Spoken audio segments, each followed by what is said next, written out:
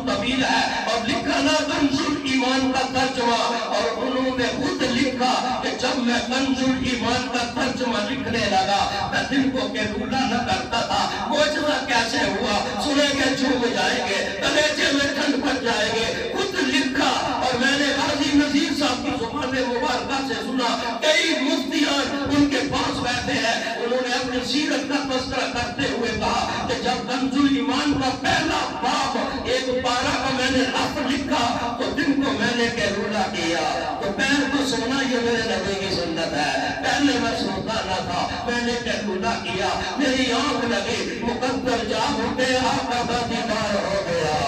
آقا کا دیدار ہو گیا۔ امام احمد رضا فرماتے ہیں جب دیدار ہوا تو میں نے موقع مناسبت کا فائدہ اٹھاتے ہوئے وہ لکھا ہوا سادہ لفظ جو ترجمہ تھا حضور کی بارگاہ میں پیش کیا، میرے حضور نے دیکھا تو مسکرائے، میرے حضور نے اوکے کر دیا،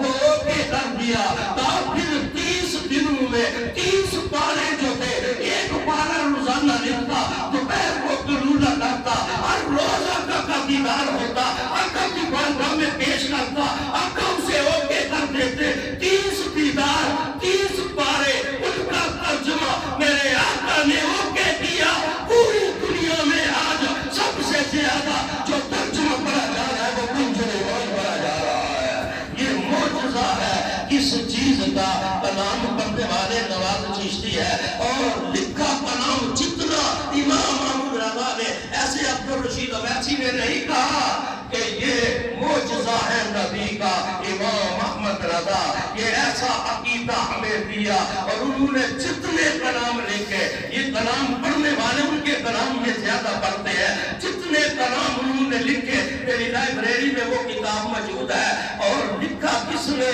پھر جو ایسا ایک نام پوری دنیا میں، میاں شیر محمد شرف پوری رحمت اللہ علیہ، رات کو سوئے نا تو خواب میں دیکھا حضور غوث پاک کی زیارت ہو گئی، آخری جمعہ جو آپ کی نظر میں کرنا چاہتا ہوں، لمحات موضوع طویل ہے، رات کو خواب میں زیارت حضور غوث پاک کی ہوئی، اور پوچھا کہ آپ کا خلیفہ اس وقت دنیا میں کون ہے؟ خلیفہ کون ہے جس کو آپ نے عطا کیا ہے؟ آگے سے فرمایا میرا خلیفہ بریلی میں احمد رضا ہے، بریلی میں احمد رضا ہے، وہ چلے ہوئی دین کے ساتھ، بریلی جدید ٹیکنالوجی کا دور نہ تھا، کوئی وائرلیس سسٹم بھی ابھی موجود نہ تھا، اب ادھر سے چلے شرق پور سے، اور جب پھر پہنچے بریلی شریف، باہر نکل کر امام احمد رضا استقبال کر رہے ہیں، تو آپ قریب آئے نا تو آپ نے پوچھا کیا آپ کا نام امام احمد رضا ہے؟ آگے سے کہا میرا نام یہی ہے، کہا آپ کا نام میاں شیر محمد شرف پوری ہے؟ جی میرا نام یہی ہے، کہا آپ کو نام کس نے بتایا؟ کہا جس ہستی نے میرا نام آپ کو بتایا اسی ہستی نے مجھے آپ کا نام بتایا کہ شیر محمد شرف پوری آ رہا ہے، باہر نکل کر اس کا استقبال کیا جائے، استقبال کیا جائے۔ اب باہر نکل کر استقبال کیا، اور جب استقبال کیا نا رات کو پھر سونے لگے تو جس کمرے میں بیٹھے ہیں، ساتھ کمرے میں میاں شیر محمد شرف پوری، اس کمرے میں امام احمد رضا، اور پھر رات کو وہ لکھتے ہیں، درمیان میں کالے رنگ کا پردہ ہے، چھوٹا سا ایک سوراخ ہے، میاں شیر محمد نے اپنی کتاب کے اندر لکھا، میں نے پھر غور سے دیکھا یہ رات کو لکھتا کیسے ہے؟ اچانک میرے کانوں میں ایک سریلی آواز آتی ہے، امام احمد رضا قلم چلا رہا ہے، ہر رات یہی منظر 3 راتیں میں نے دیکھا، جب میں چلنے لگا میں نے پوچھا یہ 3 راتیں جو منظر دیکھا ہے، قلم آپ کا چلتا ہے، سریلی ایک آواز ہے، اس پر آپ لکھتے ہیں، یہ کیا راز کی بات ہے؟ امام احمد رضا کہنے لگے سن آپ مجھے بتاتا ہوں، جو میں لکھتا ہوں، جو سریلی آواز ہے وہ میرے آقا امام الانبیاء کی آواز مبارکہ ہے، میرے آقا لکھاتے ہیں میں کلام لکھتا ہوں، میرے آقا لکھاتے ہیں میں کلام لکھتا ہوں۔ لکھا میاں شیر محمد شرف پوری نے، امام احمد رضا نے جتنا بھی کلام لکھا، جتنا بھی کلام لکھا، سارے کا سارا جو کلام ہے وہ امام الانبیاء نے لکھایا ہے۔ اسی لیے آج تک ہم لوگ جو علم کی دوڑ میں، علم کی تلاش میں ہے، ہمیں پتہ ہے پوری دنیا میں میں امام محمد رضا کے کلام کو آج تک کوئی مائی کا لال چیلنج نہیں کر سکا.